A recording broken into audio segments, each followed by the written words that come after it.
ऐसी स्थिति आ गई कि महाराज गांव के लोग बाग इतनी चिंता में रहने लगे। बालक घर आते हैं तो हैं तो बालक, लेकिन घर आते हैं तो नथ बेसर पहन करवा के आते हैं।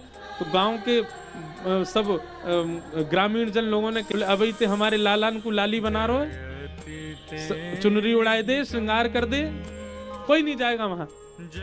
पर हरिवंश महाप्रभु को व्यवस्था, सेवक को, अर्चक को, प्रेमी को सेवा के लिए व्यवस्था की आवश्यकता नहीं, वो बिना व्यवस्था के भी सेवा कर सकता है। बिना व्यवस्था की भी सेवा होती है। महाप्रभु जी तो विचार करने लगे, अब बालक तो आते नहीं, क्या करें, सेवा की ऐसी इच्छा, अष्टयाम तो प्रधान है महाप्रभु जी का।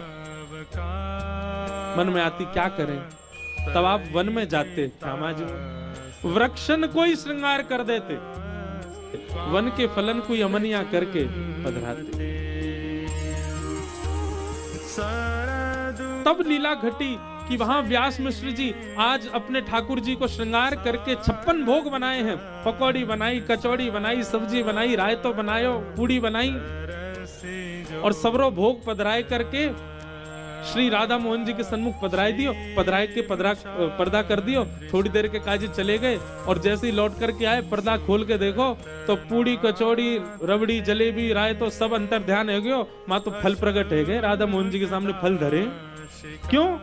क्योंकि वन में बालक हरिवंश युगल सरकार को फल को भोग लगा रहे हैं, तो घर के ठाकुर जी भी वही फल पा रहे हैं, वही सेवा पा रहे हैं। ऐसी महाप्रभु जी की सेवा।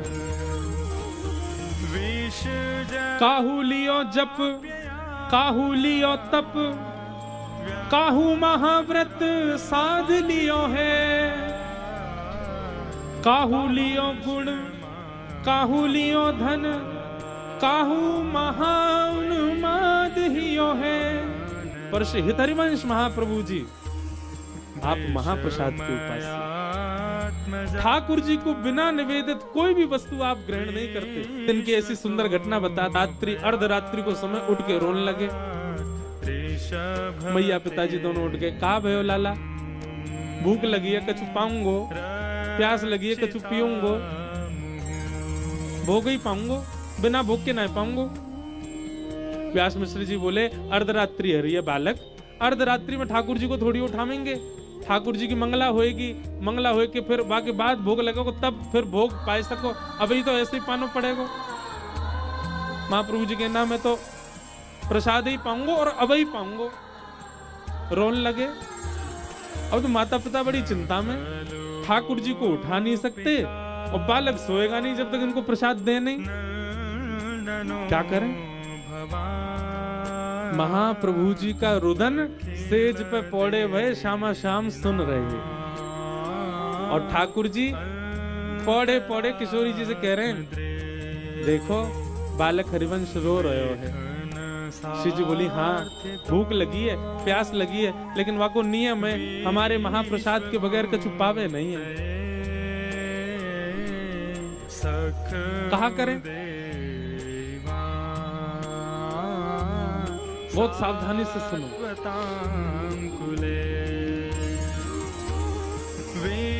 श्री जी और ठाकुर जी को चिंता है रही है कि बालक हरिवंश रो रहे हो है, हमारो महाप्रसाद पावेगो, और अभी व्यास मिश्र जी तो हमारी मंगला कछु घंटान बाद करेंगे, और तब तक बालक इतना रोवेगो, तब तक बालक इतना भूखो प्यासो रहेगो। कहा करें।